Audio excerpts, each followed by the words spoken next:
Salut les amis, j'espère que vous allez bien. Tenez les amis, retour au sous-sol, retour au garage les amis. Ben oui, c'est la période de l'hiver, il fait très froid, il fait très mauvais. Donc aujourd'hui les amis, je vais profiter de ce moment-là pour vous, on va sortir le grand char pour vous présenter la climatronique.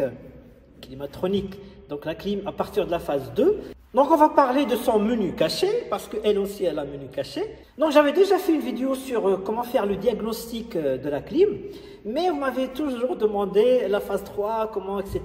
On va revenir dessus. Cette fois-ci, je vais profiter que j'ai une phase 3. Donc pour vous montrer comment lire donc, les différents capteurs, c'est très important parce qu'avec la phase 3, elle arrive avec des choses très intéressantes. Et surtout, comment effacer les codes, lire les codes défauts, etc. C'est très important sur cette clim-là, vous allez comprendre pourquoi. Alors les amis, sur la chaîne, je vous ai déjà fait 2 vidéos. Donc, la première pour lire donc les différents capteurs. D'accord. Il y a aussi un petit menu caché que j'avais ajouté sur le compteur, il y a un petit menu caché. Et aussi, je vais aussi faire le menu caché par rapport au diagnostic pour lire les codes erreurs et les effacer. Ça concerne la clim, c'est-à-dire de 91 à septembre 95. Et aujourd'hui, on va faire les 2 vidéos en une seule, mais concernant cette clim-là, qui est à partir de septembre 95 jusqu'à 98. Eh bien, les amis, sans attendre, allez, c'est reparti. Waouh, waouh, quelle stature! Quelle stature! Le char dans toute sa splendeur. Wow. Chaque fois que je vois une double 140, toujours la même sensation. Wow. Prestige. Charisme statutaire. Pouf. Magnifique. Bon alors les amis, quelques propos liminaires comme vous connaissez, donc j'aime bien expliquer du quoi, du comment avant de passer au tuto. Je trouve que c'est toujours intéressant de comprendre. Tout d'abord, cette clim-là, elle est arrivée quand? Elle est arrivée en septembre 95. Donc là, Mercedes, elle a voulu un peu harmoniser sa commande de clim, hein, avec, notamment avec la classe E 210. Donc elle a créer cette clim qui vraiment passe sur quelque chose de très intéressant, puisque là on a un grand écran, etc. C'est vraiment plus joli. J'ai déjà raconté l'histoire, la clim avec la W140 quand elle est arrivée, c'est pour moi la meilleure clim du monde, hein. C'est même aujourd'hui, je la trouve vraiment extraordinaire cette clim. Et donc la commande, il fallait vraiment retravailler un peu, harmoniser, avoir quelque chose de plus ergonomique, que ce soit visuellement ou au niveau d'utilisation. Et là, on a quand même, avec cette climatronique. Donc voilà, la fameuse climatronique. Donc là, oui, j'ai oublié de dire, le bouton de filtre à charbon a été rajouté sur la commande. Donc il n'y a plus de boutons séparés. Donc là, en fait, la clim, c'est ici. Voilà, il n'y a plus rien ailleurs. La clim, c'est là. C'est ça, en fait. Ils ont harmonisé, voilà, une bonne commande qui fait tout. J'appelle climatronique parce que ça me rappelle le groupe Volkswagen, parce qu'eux aussi, ils sont partis sur cette commande-là qui lui ressemble vraiment beaucoup. Donc moi je l'appelle climatronique. Pourquoi je l'appelle climatronique? Parce que aussi c'est quelque chose qu'on passe à beaucoup de choses qui sont vraiment électroniques. Vous allez comprendre pourquoi. Donc cette clim, donc, elle est arrivée en septembre 95. Donc elle a équipé les phases 2. Donc je vous ai déjà fait une vidéo, différence phase 1, phase 2, phase 3. Donc la vidéo elle est sur la chaîne. Donc vous voulez aller plus loin. Donc voilà, j'explique la différence entre les 3 phases. Hein, donc elle est sur la chaîne. Donc elle est arrivée à la fin de la phase 2, on va dire, hein, septembre 95. Et qui a accompagné la fin de la phase 2 pour aller définitivement sur la phase 3. Donc, les Didi a eu des S350. Si vous voyez des S350 avec ces commandes-là, c'est normal. Donc, elle est arrivée. Donc, quelles sont les nouveautés? C'est ça qui est très important à souligner. Quelles sont les nouveautés de cette clim? La première chose que je trouve très intéressante, c'est le nez. Et oui, elle a un nez. Cette clim, elle a un nez. J'ai déjà parlé dans la vidéo des filtres. Et elle a un nez.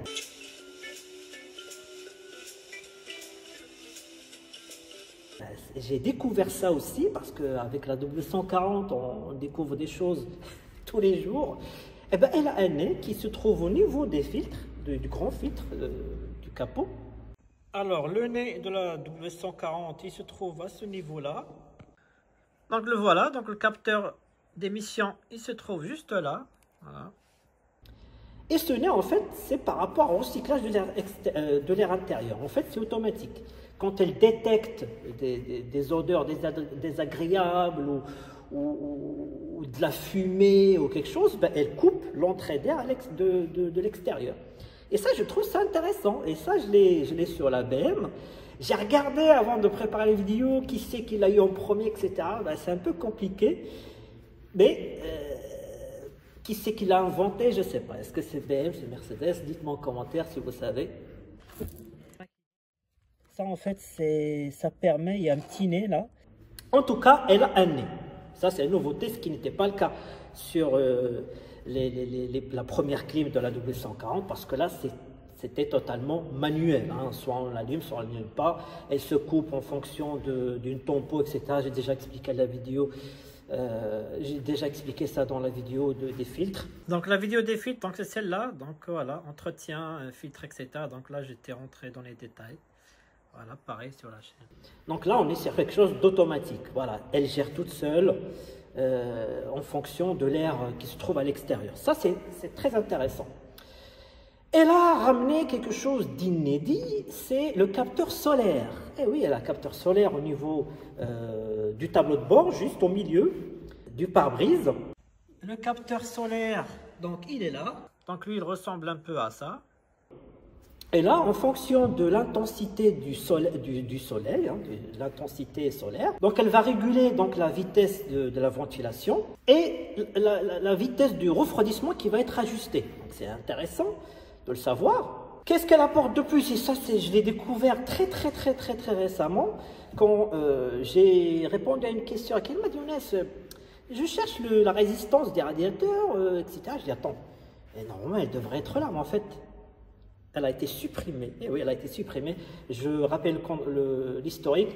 Sur les phases 1, je vous ai déjà fait la vidéo sur cette résistance-là. Il y a 2 résistances. Je vais vous les montrer de toute façon. On passe à la phase 2. Donc, les Didi, elle a juste un petit tube noir qui fait aussi résistance. Et la phase 3 ça a été supprimé. Alors, ça a été remplacé par un module d'impulsion. Donc en fait, c'est pour ça que je dis c'est une climatorique, c'est vraiment, il y a beaucoup d'électronique dessus, hein, c'est ça qui est intéressant. Donc là, c'est un module d'impulsion qui gère la ventilation, la vitesse, etc. en fonction de la pression, en fonction de température moteur, etc. J'ai déjà répondu, je fais une vidéo par rapport à ça sur la chaîne. Donc la vidéo en question, donc je suis rentré plus en détail dans cette vidéo-là, donc comment éviter la surchauffe du moteur avec le petit test à faire. Donc voilà, si vous ne cherchez pas de résistance ventilation extérieure, ça n'existe pas. Donc il se trouve en fait au niveau du phare, juste derrière le phare gauche. Et normalement les résistances dont je vous ai parlé, normalement ils se trouvent ici, sauf que là il n'y a rien. Et le capteur d'impulsion il est vers ce côté-là. Donc le module d'impulsion donc il est là, donc voilà, il est sous les phares gauche. Donc sur les phares gauche, juste derrière le phare gauche, vous allez trouver le module d'impulsion. Et vous allez voir quand je vais vous montrer le diagnostic, les codes, les lectures des capteurs, ben on peut le tester directement hein, sans besoin d'un multimètre. On peut avoir la valeur qui se trouve entre 0 et 10 mA. Donc c'est pour ça que je vous ai dit lecture des défauts, lecture des capteurs sur cette clim-là est vraiment très intéressante parce qu'on peut faire beaucoup de choses. Les Didi, tu leur montres ton capteur d'impulsion? Voilà, tu leur montres la résistance. Montre-lui la résistance de phase 2, résistance phase 1. Donc là, j'ai ouvert les phases 1, donc là les résistances des phases 1 que je vous ai déjà montré. Donc là on est sur quelque chose de très classique, hein. Il y en a 2. Voilà, c'est pour ça il faut très important de les contrôler. Et on passe à la phase 2, donc la suppression des 2. Voilà, il y en a un petit On dirait un stylo, un tube noir qui est juste là, qu'il faut vérifier aussi. Et après, bah, sur les phases froides, comme je vous ai montré, bah, ça a été supprimé. Alors c'est marrant, il y en a beaucoup qui pensent que ça c'est température, capteur température extérieure. Même moi quand je l'ai acheté je pensais ça, mais non, température extérieure, il est toujours là, voilà, intégré au pare-choc. Et pour finir, bon, il y a eu plusieurs protections. Là maintenant, une sorte de fusible qui protège un peu le compresseur s'il est grippé, etc. Il y a un retravail sur les capteurs. Bref, ça a été vraiment bien amélioré. Il y a un upgrade, comme on appelle, bien fait par Mercedes pour avoir quelque chose. Là, on touche vraiment au summum, hein. La clim, on touche vraiment ce qu'il y a de meilleur de ce qu'on peut avoir. Même aujourd'hui, je pense que la clim W140 n'a absolument pas vieilli parce que pour moi, elle est efficace, mais vraiment à 120%. Donc pour finir, donc là on va passer pour la première chose, donc on va lire les différents capteurs, hein. Vous allez voir, il y a des choses qui ont été rajoutées. Et pour finir, ben, on va lire les codes défauts et vous allez voir en fait la différence. C'est là où le point majeur de ça, la différence entre cette clim-là et la première génération, c'est que cette clim-là, si vous avez un problème et que le code défaut a été enregistré, même si vous le réparez, si vous ne supprimez pas le code défaut, le compresseur ne s'activera pas. Ça, j'ai découvert ça avec un ami. Il m'avait dit, Younes, moi j'ai réparé, j'ai tout. En fait, j'ai dit, écoute, c'est quoi? Supprime tous les codes défauts. Il l'a fait et ça remarche. Donc, en fait, elle fait partie de cette... On va commencer maintenant à partir de ce moment-là, d'avoir maintenant des défauts où il faut supprimer pour que ça parte. Alors qu'avant, ben, c'était automatique. Dès que ça c'est réparé, elle s'acquitte automatiquement. Donc, les amis, ben voilà, on a résumé un petit peu l'historique, les différences entre les deux, les capteurs, etc. Ben, maintenant, on va passer au tuto. Allez, c'est reparti. Bon, allez, c'est reparti. Alors, on va commencer par le premier menu caché, on va dire. C'est celui de lecture des codes, enfin des différents capteurs. C'est ça que c'est très important. Donc là, ben, c'est pareil, je vais faire comme vous, hein. De toute façon, je vais vous mettre ça dans la vidéo. Alors, déjà, mettre le contact, c'est ce qu'on a mis, sans démarrer. Donc là, ils disent presser auto, donc on va mettre auto dans les deux côtés, ok. On va baisser un peu la ventilation, parce que... Ah, bon, pas grave. Mettre les deux en 72, les deux en 72, donc là, on est sur du Celsius, donc là, c'est pas grave, on va mettre le max ici, ok. Qu'est-ce qu'ils disent? Presser, reste pendant 5 secondes. Reste ici. Donc on va rester appuyé. 1, 2, 3, 4, 5. Voilà. Donc là, on a le menu numéro 1. Alors, donc là pareil, hein, donc je vais aller voir à quoi ça correspond. À quoi ça correspond le numéro 1. Alors le numéro 1 c'est capteur température intérieure. Bon, là il fait 17 degrés. Allez au deuxième, donc on met là. Donc là on va aller au menu numéro 2. Donc là ça fait 14. 14 c'est quoi? Température extérieure. Le numéro 3. Ça c'est le radiateur de chauffage côté gauche. Ça, pareil, côté radiateur de chauffage, côté droite. Numéro 5, donc température de l'évaporateur. Voilà. Numéro 6, ça c'est le température du moteur. Donc là on est à 52 degrés. Donc là je l'ai fait tourner juste un petit peu. Et le numéro 7, les amis, souvenez-vous, c'est ça qui est très important.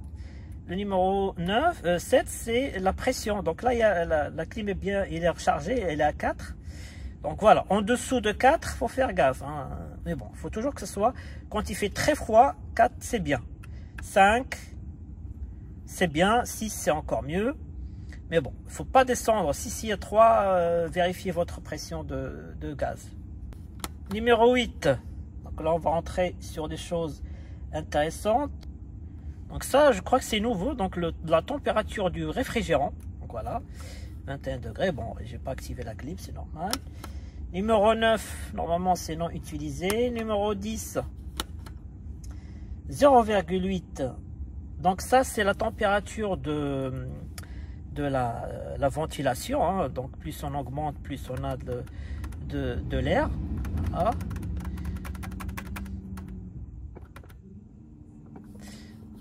Ensuite, on a le numéro 11. Donc ça, c'est en volt en fait. Ça, c'est comme je dis, c'est le nez. C'est le capteur d'émission. Voilà. C'est le capteur d'émission. Le numéro 12. Donc ça, c'est le capteur de solaire. Je vous ai dit, capteur solaire. Et là. Là aussi, il est 4 volts. Le numéro 20. Alors ça. Alors, le numéro 20, c'est très intéressant. Ça, c'est les ventilateurs extérieurs. Les ventilateurs de la clim. Donc là, c'est 0. Bah oui, parce que il ne tourne pas. Ensuite, le numéro 21. Ça, c'est intéressant. Ça, c'est le tour par minute. Vitesse moteur. Donc 0, bah oui, elle n'est pas à démarrer. Hein. Mais si elle est démarrée, bah, ça fera. On va démarrer. Mais bon, ça a coupé tout le truc. Ah là là, ce V8, c'est incroyable. Donc on va répéter les amis. Reste, hop. 5 secondes. Alors on était où là? Numéro 21, c'est ça, ouais. Oh là là. Numéro 21. Allez, on revient ici. Ah, on peut revenir, d'accord. 7000 tours. On va accélérer. 8000 tours, voilà, 13 000 tours. Vous avez compris. Ensuite, on va passer rapidement. Donc là, la 22, c'est vitesse moteur. Là, on a 0 km/h. On ne roule pas. C'est normal. Mais c'est très intéressant d'avoir. On peut avoir la vitesse exacte, quoi. Numéro 23. 99. Qu'est-ce que c'est que ça? Alors, ah, ça c'est la batterie 99%. Elle est à 100%. Elle est bien chargée. Et ça, c'est très intéressant. Vous voyez, je découvre des choses avec vous. Donc, je traduis en même temps. Je suis là, voilà. Donc, c'est très intéressant ça. J'ai découvert. Numéro 24. Ça, c'est la tension alternateur. Souvenez-vous la vidéo que je vous ai fait. Tension alternateur. On a 14,4, 14,5. C'est bien. Ça tourne super bien. Et oui les amis, je vais encore vous rabâcher avec la batterie. Cette vidéo est vraiment très importante. Vous devez vraiment la voir. Hein. J'explique vraiment le voltage, etc. Et si vous avez pas mal de vidéos, hein, batterie, service, test le fuite de courant, pour comment protéger la batterie avec le coupe-circuit, etc. les amis. Et si on coupe, normalement, on devrait avoir la tension de la batterie. Mais comme à chaque fois, il faut répéter le truc.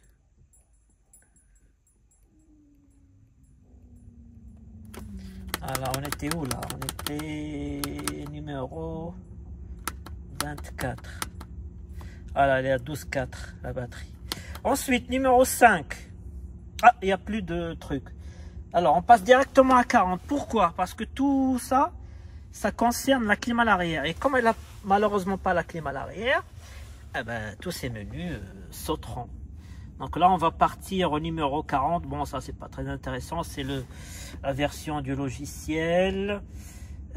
Software statut, donc la statut du logiciel. Bon, bref, ça, on s'en fout. 41, ça, c'est le hardware, machin, oui, bof. Le 42, version code numérique Elvalo, on s'en fout. 43, on s'en fout. Bref, ce que vous devriez retenir, numéro 7, c'est très important. Ça, c'est la pression de clim. Donc là, vu qu'on a démarré, bah, la pression a augmenté, c'est très bien. Et puis, bah, la tension, je l'ai dit, hein, la batterie, etc. C'est sympa, ça. D'avoir, imaginez les gens qui achètent, vous savez, aujourd'hui, on peut acheter une sorte de petit iPad ou autre. ben, on peut récupérer toutes ces informations, tension batterie, alternateur, etc. C'est vraiment bien quoi. Maintenant on va passer au diagnostic. Donc les amis, avant de passer au diagnostic code erreur, eh ben, je vous donne déjà la procédure. Donc là, si vous voulez refaire des copies d'écran, hein, donc vous pouvez faire une copie d'écran. Donc là, c'est toute la procédure que j'ai fait. Voilà. Et ensuite, ben, on va passer aux lectures des codes. Et ça, c'est en fonction, surtout pour ceux qui n'ont pas de, qui ont la clim à l'arrière. Donc là, je vous donne aussi les. Donc là, ce qu'on a vu par exemple ici, température intérieure, numéro 1, voilà, ça correspond à ça. Numéro 2, température extérieure, etc. Tout ce que je vous ai montré, ben, c'est ça. Donc là, je vous laisse faire des copies d'écran. Ici, on a du numéro 1 au numéro 22. Voilà, schlack. Ensuite, du numéro 22 à la fin. Voilà. Donc ce qu'on a sauté, c'était la clim à l'arrière. Voilà, bah, je pense que maintenant, vous avez tout. Maintenant, on va passer au diagnostic.